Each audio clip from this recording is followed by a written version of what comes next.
বাংলাদেশের সর্বপ্রথম পূর্ণাঙ্গ ডিজিটাল বই ইজি কেমিস্ট্রির পক্ষ থেকে তোমাদের সকলকে স্বাগতম জানাচ্ছি। আশা করতেছি তোমরা সবাই ভালো আছো এবং সুস্থ আছো। তো আমরা আজকে একটি সৃজনশীল প্রশ্ন সমাধান করব চ্যাপ্টার 4 থেকে। তো সেখানে যাওয়ার আগে আমি একটু বলে দেই যে আমাদের এই ইজি কেমিস্ট্রি বইয়ের মধ্যে 18 থেকে 25 সাল পর্যন্ত সিকিউ প্রশ্ন দেওয়া আছে এবং প্রত্যেকটা প্রশ্নের সাথে কিন্তু আমরা কিউআর কোড দিচ্ছি। এমসিকিউর জন্য বিশাল একটা সারপ্রাইজ যে তোমাদেরকে মোট 1200টি এমসিকিউ দেওয়া হচ্ছে। এই 1200টি এমসিকিউর মধ্যে 500 এমসিকিউ আবার কি করতেছি আমরা স্টার চিহ্ন বসিয়ে দিচ্ছি, যে এই চিহ্নগুলো আসলে স্টার চিহ্ন দেওয়া প্রশ্নগুলো খুবই গুরুত্বপূর্ণ। আমরা ক খ দিচ্ছি, আমরা সাজেশন দিচ্ছি, road two mission 100, road two mission cyclone, আমরা বোর্ড অ্যানালাইসিস দিচ্ছি। তো ওভারঅল একটা পূর্ণাঙ্গ প্যাকেজ তোমাদের হাতে তুলে দেওয়া হচ্ছে ইজি কেমিস্ট্রি বইয়ের মাধ্যমে।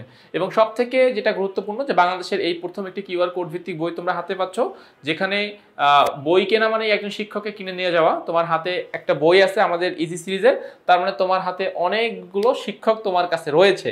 তোমাকে জাস্ট কিউআর কোড স্ক্যান করে ভিডিওটা দেখে নিতে হবে, এইটুকুই।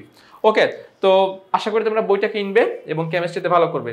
আমরা আজকে কথা বলবো দিনাজপুর বোর্ড 2025-এর একটি বোর্ড প্রশ্ন নিয়ে।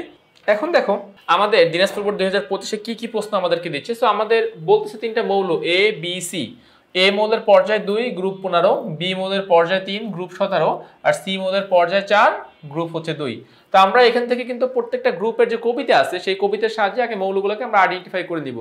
গ্রুপ 15 এর পর্যায় 2 এর মৌল হচ্ছে নাইট্রোজেন। আমাদের কবিতা ছিল নবীন প্রবীণ আজ সবার বিদায়। সো নবীনের নাইট্রোজেন হচ্ছে সবার আগে। তাহলে আমাদের এ মৌল হচ্ছে কে? এ মৌল হচ্ছে নাইট্রোজেন। বি মৌল কে বলতো? বি মৌল হচ্ছে গ্রুপ 17 পর্যায় 3। তাহলে ফখরুলের কোলনটি বড় ইডিয়েট। গ্রুপ 17 থেকে আমাদের যে গ্রুপ 17 এর পর্যায় 3 যে মৌলটা সেটা হচ্ছে ক্লোরিন। আর গ্রুপ 2 এর পর্যায় 4, সো কি বিনা মেঘনা কেয়া সারের বাসায় রাধে, এইভাবে একটা কবিতা ছিল। সো বিনাতে বেরিলিয়াম, মেঘনাতে ম্যাগনেসিয়াম, কেয়াতে ক্যালসিয়াম। তো সি হচ্ছে Ca ক্যালসিয়াম। তো তিনটা পরমাণু আমরা আইডেন্টিফাই করলাম, নাইট্রোজেন, ক্লোরিন, ক্যালসিয়াম। ওকে, এবারে আসো প্রশ্নের উত্তর। ক নাম্বার প্রশ্ন কি বলেছে দেখো, নিউক্লিয়ার ফিশন বিক্রিয়া কাকে বলে? ওকে, তো নিউক্লিয়ার ফিশন বিক্রিয়া কাকে বলে? যে বিক্রিয়ায় কোনো একটি বড় ভারী মৌলের নিউক্লিয়াসকে ভেঙে আমরা ছোট ছোট মৌলের নিউক্লিয়াসে পরিণত করতে পারি, সেই বিক্রিয়াকে নিউক্লিয়ার ফিশন বিক্রিয়া বলে। উদাহরণস্বরূপ আমরা বলতে পারি ইউরেনিয়াম একটি বড় একটি মৌল যার নিউক্লিয়াস অনেক বড় এবং তেজস্ক্রিয় আইসোটোপ। এটাকে যদি আমরা নিউট্রন কণা দিয়ে আঘাত করি, ইউরেনিয়াম মৌলের নিউক্লিয়াসকে যদি আমরা নিউট্রন কণা দিয়ে আঘাত করি, তাহলে আমরা কি মৌল পাই? আমরা সেখান থেকে পাই হচ্ছে ক্রিপ্টন পাই, আর হচ্ছে আরও নিউট্রন কণা পাই এবং আরও অসংখ্য শক্তি উৎপাদন করতে পারি। তো ওভারঅল বিষয় হচ্ছে গিয়ে যে বেরিয়াম, ক্রিপ্টন, নিউট্রন কণা শক্তি কার থেকে পাচ্ছি? ইউরেনিয়ামকে ভাঙনের মাধ্যমে পাচ্ছি। তাহলে আমরা এই ক্ষেত্রে বলতে পারবো যে এই বিক্রিয়াটা একটি কি নিউক্লিয়ার ফিশন বিক্রিয়া, এবং এই নিউক্লিয়ার ফিশন বিক্রিয়ায় প্রচুর পরিমাণে তাপ শক্তি উৎপাদন হয়। তো আমাদের প্রথম প্রশ্ন শেষ। জাস্ট এইটুকু তোমরা ব্যাখ্যা, এবং যদি পারো বিক্রিয়াটা যদি দিতে পারো খুবই ভালো, তাহলে করার জন্য 1 মার্ক, একদম 1 মার্কই তোমরা পেয়ে যাবা, কোনো এখানে কম হবে না। সংজ্ঞা লিখলেও হবে, বিক্রিয়া দিতে হবে এমন কোনো কথা নেই। খ নম্বর প্রশ্ন, ইথিন ও বেনজিন উভয়ের স্থূল সংকেত একই ব্যাখ্যা করো। আচ্ছা, তবে এইখানে আসলে যে প্রশ্নটা আমাদেরকে দিয়েছে এই প্রশ্নটার মধ্যে একটু ত্রুটি আছে, এখানে আসলে একটু চেঞ্জ করতে হবে। দেখো, কারণ ইথিন আর বেনজিনের স্থূল সংকেত কখনোই এক না। ইথিনের সংকেত কি বলতো? ইথিনের সংকেত হচ্ছে এইভাবে C2H4, আর বেনজিনের সংকেত হচ্ছে C6H6। তাহলে C2H4 এর স্থূল সংকেত হচ্ছে কি CH2, আর বেনজিনের হচ্ছে CH। এটা কি এক হলো কোনোদিন? যদি আমরা 2 দিয়ে ডিভাইড করি তাতে তো এক হচ্ছে না। এখানে আসলে ইথিন না হয়, যদি এটা প্রশ্নটা ইথাইন হইতো, দেখো প্রশ্নটা যদি আমাকে বলা হইতো যে ইথাইন বা অ্যাসিটিলিন ও বেনজিন এর স্থূল সংকেত একই ব্যাখ্যা করো, তাহলে এই কোশ্চেনটা ঠিক ছিল। কারণ ইথাইনের সংকেত C2H2 আর বেনজিনের সংকেত হচ্ছে C6H6। এবার এখানে 2 দিয়ে ডিভাইড করো, দেখো তো তাহলে কি হচ্ছে? CH পাচ্ছ স্থূল সংকেত, এখানে 6 দিয়ে ডিভাইড করো, তাহলে কি পাচ্ছ? CH পাচ্ছ। তাহলে ইথাইন বলো, বেনজিন বলো, বা অন্যান্য যেগুলো আছে সেগুলো যদি আমরা এখান থেকে বের করতে চাই, তাহলে এটার সাথে এটার মিলে। কিন্তু এইখানে তাহলে প্রশ্নটাতে হয়তো বা কোনো একটা কিছু ভুল আছে, একটু এটা ঠিক করে নিতে হবে আর কি। বেসিক্যালি কোশ্চেনটা হওয়া উচিত ছিল ইথাইন ও বেনজিনের স্থূল সংকেত একই ব্যাখ্যা করো, কিন্তু প্রশ্নে বলেছে ইথিন ও বেনজিনের স্থূল সংকেত একই ব্যাখ্যা করো। সেটা আসলে হচ্ছে না, এটা হওয়া উচিত ছিল। সো আমি অ্যান্সারটা এইভাবেই রেখে দিলাম। আমি যাচ্ছি গ নাম্বার প্রশ্নে। ইলেকট্রন বিন্যাস দেখিয়ে এ বি সি মৌলসমূহ শনাক্ত করো। অর্থাৎ আমরা যে যাদেরকে ক্যালসিয়াম বলতেছি, ক্লোরিন বলতেছি, নাইট্রোজেন বলতেছি, ইলেকট্রন বিন্যাসের মাধ্যমে আমাদেরকে আসলে এর অবস্থানটা আসলেই এখানে কিনা, এই গ্রুপের এবং এই পর্যায়ের কিনা, সেটা এখন আমাদেরকে ব্যাখ্যা করতে হবে। তো চলো গ নাম্বার প্রশ্ন। দেখো আমাদের মৌল ছিল মূলত নাইট্রোজেন, পারমাণবিক সংখ্যা 7 ছিল। সো আমরা ফার্স্টে নাইট্রোজেন নিয়ে কাজ করব। দেখো তো নাইট্রোজেনের ইলেকট্রন বিন্যাসে আমরা কি পাচ্ছি, নাইট্রোজেন ইলেকট্রন বিন্যাসে পাচ্ছি 1s2 2s2 2p3। তো এখানে ফার্স্টে আমার এইটুকু করার হয়ে গেল। দেন আমরা কি করব, সর্বশেষ কক্ষপথটাতে ফোকাস করব। সর্বশেষ কক্ষপথ হচ্ছে 2, তাহলে আমার পর্যায়ে ডিরেক্টলি 2 হয়ে যাবে।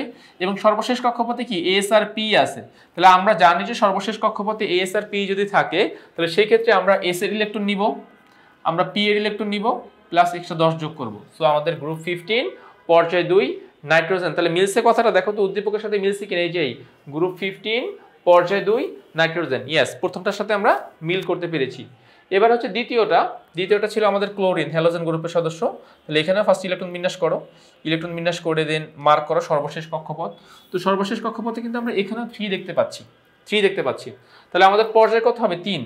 এবং সর্বশেষ কক্ষপথে এখানেও এস এবং পি আছে, এখানেও কে আছে, এস আছে এবং পি আছে। সো এস ইলেকট্রন আছে কয়টা, 2টা। পি ইলেকট্রন আছে কয়টা, 5টা। এর সাথে যুক্ত হচ্ছে 10, যেহেতু আমাদের সূত্র ছিল যে সর্বশেষ এস এবং পি থাকলে এদের সাথে আমরা কি যোগ করব, 10 যোগ করব। তো সেখান থেকে আমাদের সেই 10, তাহলে 2 যোগ 5 যোগ 10 = 17।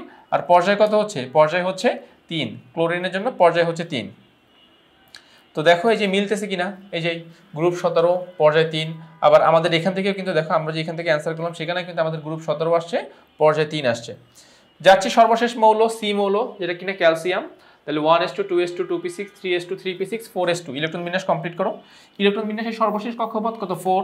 তাহলে পর্যায় কত হবে, পর্যায় হচ্ছে 4। আর গ্রুপ কার উপর ডিপেন্ড করে, এবার সর্বশেষ কক্ষপথে শুধুমাত্র এস আছে, দেখো শুধুমাত্র এস। তাহলে শুধুমাত্র এস থাকলে এস এর উপরে যে ইলেকট্রন আছে সেই ইলেকট্রনগুলোই আমরা নিব। শুধুমাত্র এস থাকলে এস এর উপরে যে ইলেকট্রনগুলো থাকবে সেগুলোই আমরা নিয়ে নেব। সো এস এর উপরে কয়টা ইলেকট্রন আছে, 2টা। তাহলে পর্যায় হচ্ছে 4, গ্রুপ হচ্ছে 2, পর্যায় 4 গ্রুপ 2। তাহলে এটা হবে কি, এটা হবে ক্যালসিয়াম, এটা হবে ক্যালসিয়াম। তাহলে আমরা 3টা পরমাণু দেখো এখান থেকে সহজেই বের করতে পারলাম।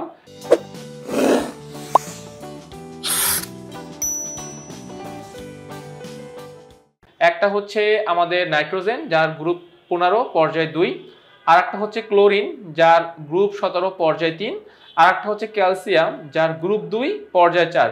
এবং এই সকল কিছুই কিন্তু তোমার এই যে এখানে যে উদ্দীপক আছে সেই উদ্দীপকের সাথে মিলে যাচ্ছে। তাহলে আমাদের গ এর প্রশ্নের অ্যান্সারও কমপ্লিট হয়ে গেল। ওকে, চলো ঘ এর প্রশ্নে কি বলেছে দেখো, AB2। আচ্ছা, আমাদেরকে একটু উদ্দীপকের সাহায্য নিতে হবে। ফার্স্টে বলছে AB3, এ কে নাইট্রোজেন, বি কে ক্লোরিন। তাহলে AB3 মানে কি, NCl3। AB3 মানে বোঝানো হচ্ছে NCl3, ঠিক আছে। আচ্ছা, আমি এরকম লিখে ফেলি। আচ্ছা, আর একটা বলতেছে CB2, এই যে CB2 তার মানে কি, CaCl2, দুইটা পরমাণু, দুইটা যৌগ CaCl2। তাহলে CB2 হচ্ছে CaCl2 আর AB3 হচ্ছে NCl3। এই দুইটা যৌগের মধ্যে কোনটি পোলার দ্রাবকে দ্রবণীয় বিশ্লেষণ করে, অর্থাৎ এই যে দুইটা যৌগ এদের মধ্যে কে পোলার দ্রাবক বা পানির সাথে বিশ্লেষিত হবে আর কে হবে না, এটি আমাকে এখন ব্যাখ্যা করতে হবে। তো আমরা ঘ এর প্রশ্নে দেখো, আমরা ঘ এর প্রশ্নে সবার আগে আমাদের সেই যৌগগুলোর নামগুলো লিখলাম যে কে কি হবে।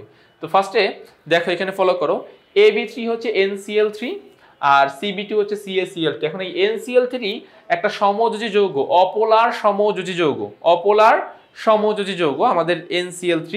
বাট CaCl2 আয়নিক পোলার যৌগ, তাহলে আয়নিক যৌগ সবাই যেহেতু পোলার, তাহলে এদেরকে আমরা কি বলতে পারবো, পোলার যৌগ বলতে পারবো। সো একটা হচ্ছে সমযোজী গ্যাসীয় যৌগ বা অপোলার যৌগ, আর একটা হচ্ছে আয়নিক পোলার যৌগ।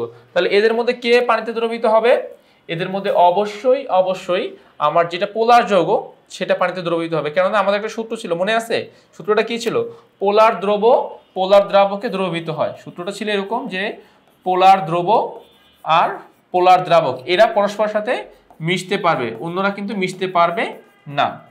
ওকে, তো তাইলে আমরা পোলার দ্রাবকের সাথে মিশাবো। সো পানির ক্ষেত্রে আসো, পানিও কিন্তু একটা সমযোজী যৌগ, কিন্তু এখানে তড়িৎ ঋণাত্মকতার মানের পার্থক্য খুব বেশি, 1.4। সো 1.4 যদি হয় তাহলে পানি পোলার রেঞ্জের মধ্যে পড়তেছে। আমরা জানি যে তড়িৎ ঋণাত্মকতার মানের পার্থক্য যদি 0.5 থেকে বেশি হয় সেই যৌগকেই আমরা পোলার যৌগ বলতে পারি। তাহলে এখানে 1.4 আসছে তড়িৎ ঋণাত্মকতার মানের পার্থক্য, তাহলে আমরা এটাকে পোলার দ্রাবক বলতে পারবো। দেন ক্যালসিয়াম ক্লোরাইডকে ভাগ করো, সেখানে আমার ক্যাটায়নকে, এই যে ক্যালসিয়াম হচ্ছে আমার ক্যাটায়ন আর ক্লোরিন হচ্ছে আমার অ্যানায়ন। ক্যালসিয়াম হচ্ছে আমার ক্যাটায়ন আর ক্লোরিন হচ্ছে আমার অ্যানায়ন। আর পানিকে 2 ভাগে ভাগ করো, হাইড্রোজেন হচ্ছে ডেল্টা প্লাস আর অক্সিজেন 2 ডেল্টা মাইনাস। ওকে, তো এবার খেয়াল করো ক্যাটায়ন, এই যে ক্যালসিয়াম ক্যাটায়নকে এখানে বসালাম, ক্যাটায়নের চারপাশে দেখো অক্সিজেনরা ভিড় করতেছে, এই যে সমস্ত অক্সিজেনগুলো, পানির সমস্ত অক্সিজেনগুলো ক্যালসিয়াম প্রান্তের দিকে মুখোমুখি হয়ে আছে। কেন বলো তো? কারণ ক্যালসিয়াম যেহেতু ক্যাটায়ন, তাহলে সে আকর্ষণ করবে কাকে? অ্যানাদার অ্যানায়নকে। তো পানির অ্যানায়ন প্রান্ত কে? কোন প্রান্ত ঋণাত্মক? অক্সিজেন প্রান্ত ঋণাত্মক। দ্যাটস ওয়াই সমস্ত অক্সিজেনগুলো কিন্তু ক্যালসিয়াম মুখী হয়ে আছে, আর সমস্ত হাইড্রোজেনগুলো কিন্তু ক্যালসিয়াম থেকে দূরে সরে যাচ্ছে। কেন? কারণ এটাও পজিটিভ এটাও পজিটিভ, বিকর্ষণ বল তৈরি করবে, বিধায় আমরা ক্যাটায়নকে পানিতে এভাবে দ্রবীত অবস্থায় দেখতে পাবো। ওকে, আশা করি বুঝতে পেরেছো। এবার আসো এই সাইডে ক্লোরিনগুলোর কাছে দেখো, সমস্ত ক্লোরিনগুলো এবার সিস্টেমটা ঘুরে যাচ্ছে। আগে দেখো অক্সিজেনগুলো কিন্তু এই কাছাকাছি ছিল, এবার অক্সিজেনগুলো দূরে সরে যাচ্ছে। কেন? কারণ এবার সেন্টার পয়েন্টে আমার অ্যানায়ন আসছে বা মাইনাস আসছে, সো মাইনাস মাইনাস তো বিকর্ষণ করবে, মাইনাস আকর্ষণ করবে প্লাসকে, ফলে আমার এই যে হাইড্রোজেন পরমাণুগুলো আছে, এই হাইড্রোজেন পরমাণুগুলো ক্লোরিন পরমাণু দ্বারা বা ক্লোরিন আয়ন দ্বারা, হাইড্রোজেন পরমাণু না তো, হাইড্রোজেন আয়ন দ্বারা আকর্ষিত হবে কি? Chloride ion. সো ক্লোরাইড আয়নের চারপাশে ভিড় করলো কারা? হাইড্রোজেন আয়নগুলো, এবং অক্সিজেনগুলো আস্তে আস্তে কি হলো? দূরে সরে গেল। তাহলে ওভারঅল আমরা বলতে পারি যে প্রথম যে যৌগ যেটা হচ্ছে AB3, এই AB3 যৌগ পানিতে বা পোলার দ্রাবকে দ্রবণীয় নয়, বাট পরের যে যৌগটা CB2, এই যৌগটা পানিতে দ্রবীত, কেননা এটা একটা আয়নিক যৌগ এবং পোলার যৌগ, আর পানি নিজেও পোলার যৌগ বা পোলার দ্রাবক। সো এতে করে আমরা এদেরকে দ্রবীত করতে পারবো। তাইলে ফাইনাল ডিসিশন হচ্ছে যে প্রথমটা দ্রবীত হবে না, আর পরেরটা কি হবে? দ্রবীত হবে। AB3 দ্রবীত হবে না, বাট CB2 পানিতে দ্রবীত হবে। তো তোমরা যদি তোমাদের ব্যাখ্যাটা আমি ঠিক যেভাবে বললাম ঘতে, যে কেন হবে না আর কেন হবে, সেগুলো তো আমি খুব সুন্দরভাবে মানে স্পেসিফিকভাবে বলে দিয়েছি, সেইগুলো যদি খুব সুন্দরভাবে লিখতে পারো, তোমাদের অ্যান্সারটিও কিন্তু ফুলফিল হয়ে যাবে, অ্যাপ্রোপ্রিয়েট হয়ে যাবে। এবং যেই ডায়াগ্রামগুলো আমি এঁকেছি সবার শেষে, এই ডায়াগ্রামগুলো কিন্তু অবশ্যই তোমাদেরকে এক্সামে আঁকতে হবে। যে পানিতে দ্রবীত হওয়ার যে চিত্রটা আমরা এঁকেছিলাম, সেই দ্রবীত হওয়ার চিত্র আমাদেরকে অবশ্যই এখানেও কি করতে হবে? প্রেজেন্ট করতে হবে। তাহলে আমাদের ঘয়ের অ্যান্সারটি অ্যাপ্রোপ্রিয়েট হয়ে যাবে। তো এভাবে তোমরা অ্যান্সারটি লিখে দেবা, তাহলে আশা করতেছি আমাদের এই প্রশ্নের অ্যান্সারটিও ফুলফিল হয়ে যাবে এবং তোমরা এখানে খুব ভালো একটা মার্কস তুলতে পারবা। তো সর্বোপরি কথা হচ্ছে, আমরা আমাদের এই বইয়ের জন্য বা বইয়ের সবগুলো অংশে কিন্তু জাস্ট তোমাদের জন্য খুব বেশি একটা এফোর্ট দিয়েছি, চেষ্টা করেছি যাতে করে তোমাদের কাছে সেটা খুব ভালো মতো পৌঁছাতে পারি। আমাদের চেষ্টা সবসময় চেষ্টা অব্যাহত থাকবে তোমাদের জন্য। এবার তোমরা জাস্ট টেকনিক পরিবারের পাশে থাকো, টেকনিকের পাশে থেকে আমাদের এই বইটি সংগ্রহ করো, বইটা নিজেরা পড়ো, ভালো করার চেষ্টা করো। সো আজকে এই পর্যন্তই, আবার নতুন কোনো পর্বে হাজির হব। ততক্ষণ পর্যন্ত ভালো থাকো, সুস্থ থাকো, আল্লাহ হাফেজ।